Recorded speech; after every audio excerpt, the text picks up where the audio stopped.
Welcome to Birdseeds episode 7. COVID Christmas finally got me. Dodged that bullet for 3 years. I mean, I had so many close contacts throughout the thing. I actually thought I couldn't get it, thought it was going to be impossible to get for me just based on how many times I dodged that bullet. Still stayed pretty cautious through the whole thing. Live life, didn't let it stop me from living life, but man, it finally got me 3 years in. Christmas Eve of all days. Man. Wow. No fun. Thankfully, I didn't get it too bad. I was recovered pretty quickly. About 24 hours of being pretty miserable, and then, I don't know, a week or so of some lingering tiredness, achy kind of stuff. But thankfully, it wasn't too bad. And in this episode, we're going to talk about positive reframing and things like that and looking on the bright side, which there were so many bright sides here.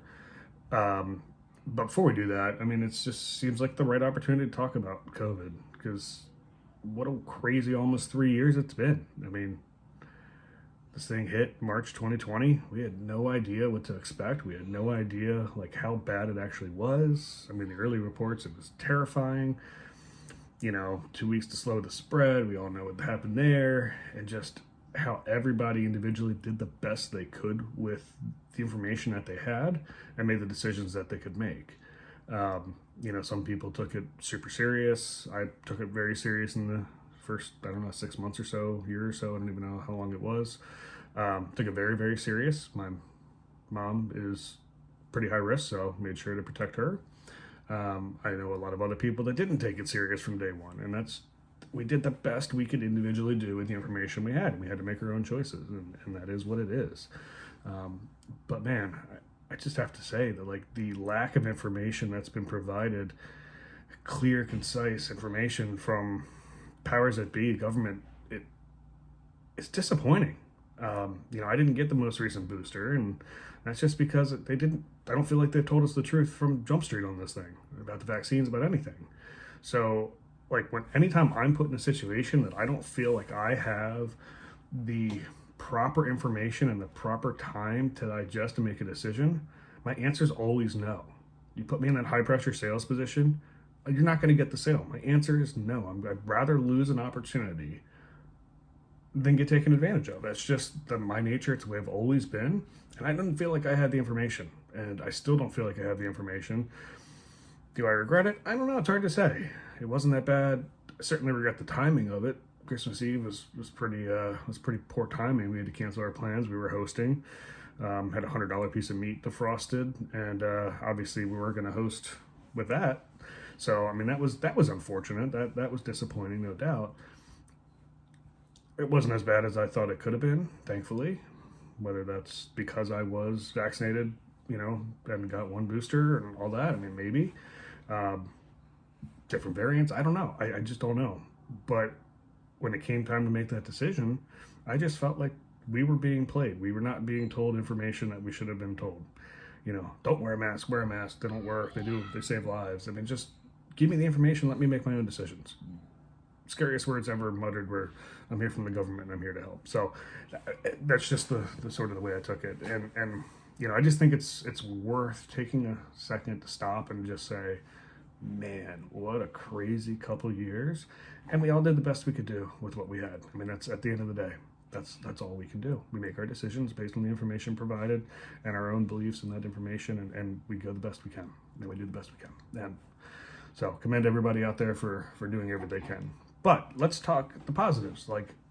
Obviously, waking up Christmas Eve and before taking a test, pretty much knowing, man, I have COVID. This really sucks. This timing's horrible. That's a pretty good opportunity to spiral, to just sort of get super depressed and just pity and wallow in that misery. And, instead, it was a little bit of that in the very beginning, but instead it's like, all right, well, man, what if it was the 26th? What if I woke up the 26th that sick? Shoot, we would have exposed everybody at dinner. High risk mom I talked about, she would have been exposed. That would have been awful. So you're gonna get it. Getting it before you see all these people probably, was the best situation it could be. Again, timing still stunk, but it could have been worse timing, right? And thankfully, I was better. I was by no means say 100%, but able to be a part of Christmas, wear a mask on the other side of the room around my kids and my wife, and be there for Christmas Day. So again, wasn't Christmas Day where if it was Christmas Eve, I probably wouldn't have been able to rally and do that. So again, there's positives there. I didn't get as sick as I could have gotten. Certainly know a lot more people that have been a lot more sick. One of my biggest fears was losing taste and smell, and I didn't. So again, that's awesome. There's lots of positives, and I think it's time I share a story, and I'm trying to do this with the kids, right? Just to try to just help them have perspective and be grateful and look at the positives of situations and not always the negatives. And we have a beach house, and I was doing some work on it, and being a knucklehead, doing a plunge cut with a circular saw into the siding to cut a vent in. And my saw down at the beach is, it's smaller than the one I have at home. It doesn't get as much use, so it makes sense. I got a cheaper one there. And the one at home, it's big enough, and when I do these plunge cuts, you hold the guard back to plunge it in. It's just generally the one I have at home, my finger's totally tucked away and it's fine. The one at the beach, I learned the hard way, not the case. Went to go pull the guard back and just do my little test rev, and zip, there goes the tip of my finger. And I had just gotten my dream guitar.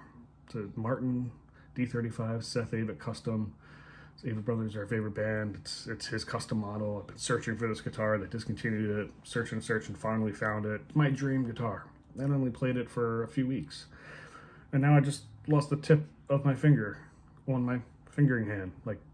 Man, talk about bad timing. But I chose to look on the positive. I didn't lose my finger. It basically just gouged out the tip, and said, yeah, I'm gonna not be able to play guitar for a few months. That is what it is, and that stinks. But I get to play guitar in a few months. I still get to play guitar because I could have been so much worse. And I tried to sit the kids down and just say, look, we have to look at the positives in these situations. Yes, it stinks. Am I happy I did it? No. Do I regret it? Absolutely. But man, I still have a finger. I still can play guitar. Yes, I lost 40 years worth of callus on my finger, and I had to, because it filled back in, and the nerve came back, thankfully, and all that. But I lost 40 years worth of callus on that finger. So now when I play, it hurts. And it blisters up a little bit. I'll get the callus back. And that's a positive. I'm just so, you got to look at the bright side of situations. Do as I do, or do as I preach, not as I do. I struggle with it, but I actively make conscious efforts to look on the positive side. And speaking of, my son in that moment was just awesome. He was with me, helping me, and he just immediately went, Dad, what do you need me to do?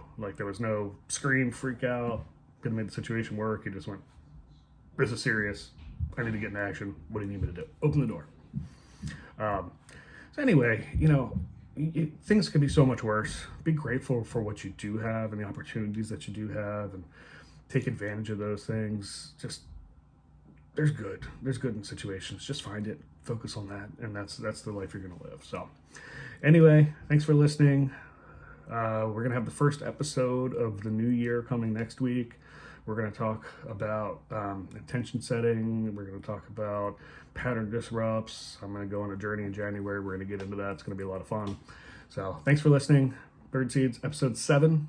We're doing this thing weekly. It's awesome. Thanks for listening. Have a happy new year.